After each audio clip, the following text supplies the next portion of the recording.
భక్త మహాశయ గారు అందరికీ కూడా సుప్రభాత నమస్సుమాన్యులు అందజేసుకుంటూ చక్కనైనటువంటి సప్తాహ మహోత్సవ కార్యక్రమంలో మనందరం పాల్గొని ఉన్నాం. ఒకటి కాదు, అనేక రకములైనటువంటి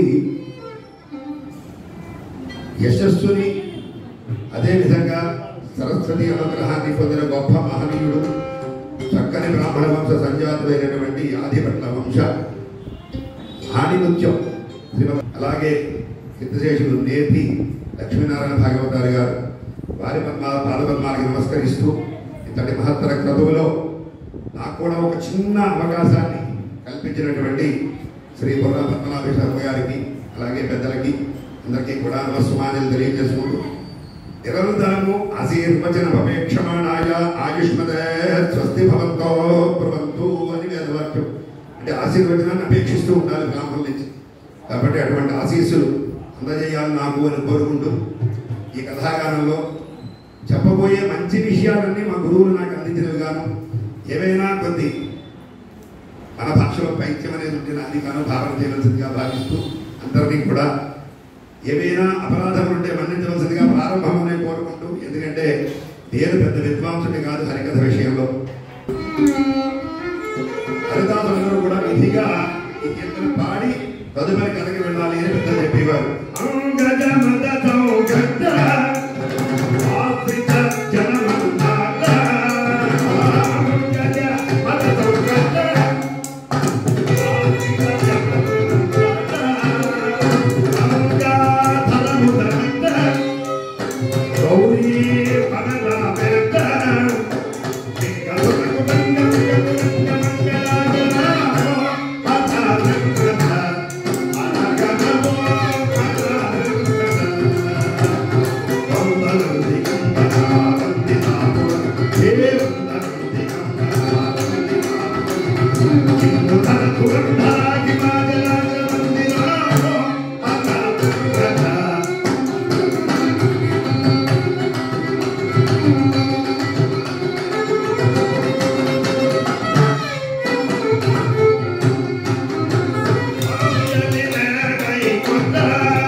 చక్కనైనటువంటి సకాల విద్వాంసులు, మీరు ఉభయులు నన్ను నడిపించేటటువంటి ఒక చక్కని మార్గదర్శకులు. మీరు పార్వతి నేను చెప్పక్కర్లేదు, అందరికీ తెలుసున్నా. అంటే ఒకసారి సభా మర్యాదగా చెప్పుకోవడం ధర్మం. ఆంజనేయ శాస్త్రి గారు, మీరు మా దగ్గర ఉన్న సమీప గ్రామం ఇందుపల్లి గ్రామంలో అనేక కథలకి ఒక నెలలు మాసదీక్షలో మా చిరంజీవి సుధాకర్ భయ్య నమస్కారం వారు వీరు, అలాగే కాపవరపు సుబ్బారావు గారు అక్కడ విద్వాంసులు. అయితే రీసెంట్గా ఆంజనేయ శాస్త్రిలో కోరుకోలేను, ఏమంటే మీ రైలు ఒక కథ చెప్పాలని కోరుకుంది. ఆ గ్రామంలో లింగన్న కామాంబ పుణ్య దంపతులు 40 కూడా సంతానం లేదు. పూర్వకాలంలో ఏ చరిత్రలు చూసినా సంతానం లేదుతోనే ప్రారంభం, ఆ తర్వాత భగవద్ అనుగ్రహం, తద్వారా సంతతి. సంతానం ఎందుకోసమండి అంటే వంశము నిలుపనే కదా వివాహం అని. పెళ్లి చేసుకోవడం ఎందుకు అంటే ఏదో కూలీ సినిమాకో లేకపోతే వీరమల్ల హరిమల్ల ఇవి చూడటం కోసం కాదు. వివాహానికి ప్రధానమైనటువంటి అంశం. అందుకే మేము పెళ్లి చేస్తుంటే చెప్తాం ప్రజాశ్చ ఉత్పాదయితవ్యాః అని సుముహూర్తమైనటువంటి సంకల్పం చేయించి చెప్తాం. అదేవిధంగా తలంబ్రాలు పోస్తుంటే ప్రజామేకాం సమృద్ధ్యత అంటే వివాహం వల్ల వంశవృద్ధి కలగాలి. కాబట్టి అటువంటి వంశము సంతానం, అందులో కూడా ప్రథమ సంతానం పుత్రుడు కలగాలి, రెండవది అమ్మాయి పుట్టాలి. ఎందుకంటే అంటే పిల్లవాడు కలగడం వల్ల కారణం ఏమిటంటే ఏదో తర్వాత పెద్దవాడి ఆస్తులు తండ్రి దాచినటువంటి అభ్యాన్ని పంచుకుంటాడని కాదు. ఇటువంటి ధర్మకార్యాచరణ ఈయన తర్వాత పిల్లాడు చెయ్యాలి. ఆ వంశంలో మన ముత్తాత గారు చేశారు లక్ష్మీపతి పూజలు కార్తీక మాసంలో, తాతగారు చేశారు, తండ్రి గారు చేశారు. వీడి హయాం వచ్చేసరికి ఏమక్కర్లేదు లేవయ్యా అంటే మనం ఏం చేయలేరు. గోపాల జగమాల గోపి హృదయ లోల గోపాల జగమేల గోపి హృదయ లోల గోపాల రావేణత యశోద కిశోర గోపాల జగమేల గోపి హృదయ లోల గోపాల జగమేల మదన గోపాల వేణు గోపాల జగం సంతాన గోపాల జగమేల గోపి హృదయ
స్వామి వారిని ఈ రకంగా ప్రార్థించారు దంపతులు. వారి యందు భగవద్ అనుగ్రహం కలిగింది. కామాంబ గారు గర్భం ధరించింది. నవమాసములు మోసింది. దశమే మాసి సూతమే అని 10వ మాసం సంప్రాప్తమయ్యేసరికి ఆవిడికి పాపం ప్రసవ వేదన ప్రారంభమైంది. వచ్చారు ఆడవారు మంత్రసానులు. వాళ్ళంతా పూర్వకాలంలో ఈ పురుళ్ళన్నీ మంత్రసానులు పోసేవారు. ఇప్పట్లో హాస్పిటల్ అవి కాదు. ఇప్పటికీ మా గ్రామంలో ఉన్న ఇళ్లలో ఒక గది ఉంటుంది. ఆ గది పేరే పురుటి గది.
చిన్నగా ఏడు పాపి నవ్వుతూ అటుపక్క తలకాయ దాయిగా తిప్పాడు.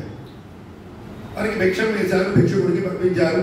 వీళ్ళంతా అసలు ఇక్కడ దగ్గరికి ఎక్కడ ఉన్నదని గ్రహించారు. ఆ రోజు నుంచి కూడా ఇంట్లో నిరంతరము భగవన్నామ సంకీర్తన, రామనామ సంకీర్తన విద్యార్థులు చేయడం మొదలుపెట్టారు. అలా ఉండగా ఈ బాలకుడు మెల్లిగా పెరిగి పెద్దవాడయ్యాడు. నామకరణం తొలసారు. తదుపరి గర్భాష్టమేషు బ్రాహ్మణోపనయీత, గర్భద్వాదశేషు రాజన్యం, గర్భైకాదశేషు రాజన్యం, గర్భద్వాదశేషు వైష్ణవం. ఈ విధంగా 8వ ఏట, అంటే 8వ ఏట కాదు, గర్భంలో ఉన్నది లెక్క పెట్టుకుని 7 సంవత్సరాలకి బ్రాహ్మణ కుమారులకు ఉపనయనం చేయాలి. ఉపనయనాదులు పూర్తి చేశారు. ఇప్పుడు కూడా చేస్తున్నారు. ఉపనయనానికి లక్షలు ఖర్చు పెడుతున్నారు. మొదలు కూడా వచ్చాడు, తిన్నాడు, కూర్చున్నాడు. మంగళ శాస్త్రాలు అయ్యాయి. ప్రవచనం చెప్పిన వారికి సత్కారం చేసి పంపించారు. వీడు ధ్వజస్తంభం దగ్గర ఉండి ఏడుస్తున్నాడు. ఇలాంటి కార్యక్రమానికి ముఖ్యంగా 2 మిగులుతారు చివరికి. ఒకటి ఏంటంటే కార్యక్రమ నిర్వాహకుడు, రెండోది ఆ పట్టాలని మడతపెట్టి కుర్చీలేమి సెట్ చేసుకుని వేసుకునేవాడు. కనీసం మిగతా వాళ్ళు కూడా అయ్యో మీరు ఇంత కార్యక్రమం చేస్తున్నారు, మనం హెల్ప్ చేద్దామని ఆలోచించారు. నా పోటీగాడు కార్యక్రమం అయిపోయింది, ప్రసాదం పెట్టారు, పుచ్చుకొడిపోవడమే. మనం మానవ సహజంగా చేసేటటువంటి పరోపకారార్థమిదం శరీరం అన్నట్లుగా వాడు చేసే అయ్యా ఈ కార్యక్రమం చేయమంటారా, నేను చేయనా అని అడుగుదామంటే వాళ్ళు ఏమంటారో మనకు భయం చేత అటువంటి సహాయ సహకారాలు అందిస్తూ ఉండాలి. ఏమిరా ఏడుస్తున్నావు అన్నాడు ఆయన వచ్చి పెద్ద ఆయన. మరేమోనండి అని ఇంకా ఎక్కేకి ఏమైందిరా, స్కూల్లో ప్రశ్న మంత్రులు గారు ఏమైనా కొట్టారా? కాదు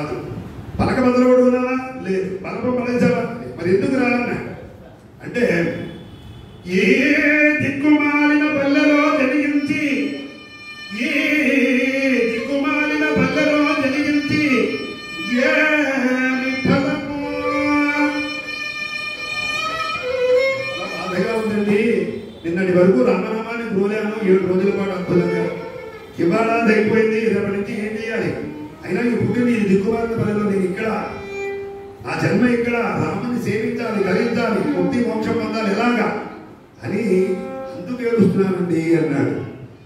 ఎందుకురా అంటే రామనామం విన్నప్పుడల్లా ఆయనకి కళ్ళు చెప్పొస్తాయిట ఆ గోపన్న అనే భారవుడికి. ఓహో చాలా గొప్పగా ఉందిరా అన్నాడు ఈయన. ఏమిట్రా అంత బలం వాడావు, దిక్కుమాలిన పనులు అంటే అన్నావు ఏమిటి అంటే, అయోధ్యలో పుట్టి శ్రీరాముని చేయి పట్టనైతి, అయోధ్యలో పుట్టి శ్రీరాముని చేయి పట్టనైతి, సీతమ్మ చెంగు పట్టి నడయాడనైతి, లక్ష్మణ భరతాదులతో తిరుగనైతి, మా ప్రభువు ఉన్నాడు ఒక ఆయన, అందరికీ ఆధారభూతుడు, మంగాంబుది హనుమంతుడు. మా ప్రభువు హనుమతో ఆడనైతి, ఈ దిక్కుమాలిన పల్లెలో జరిగించి ఏమి ప్రయోజనము. అయోధ్యల ముందే రాముడితో తిరిగేవాడు, సీతమ్మతో నడయాడేవాడు, లక్ష్మణ భరతాదులతో ఏమిటి నాకు అని చెప్పి అందుకు బాధపడుతున్నానండి అన్నాడు. అబ్బో వీడు సామాన్యుడు కాల్చుకున్నారు. తదుపరి కాలం గడుస్తోంది. లింగన్న కర్మాంబ దంపతులు కూడా ఆ పిల్లాన్ని చూసి వాడికి నేర్పవలసిన విద్యాబుద్ధులు ఉపనయనం చేశారు కాబట్టి తత్వమైనటువంటి వేదం ఎంతవరకు చెప్పుకోవాలో, మొత్తం వేదం మూలమంతా కూడా అసీతిద్వయ ప్రజలు చదవక్కర్లేదు, ముఖ్యమైన ఉన్నాయి ఎందులో ప్రతినిత్యం పారాయణ చేసుకునేవి. నమ్మకం, చమకం, పురుషోత్తం, శ్రీసూక్తం, పుణ్యసూక్తం ఇలాంటివి నేర్చుకుని అవి పారాయణ చేసుకుంటే పుణ్యం పురుషార్థం.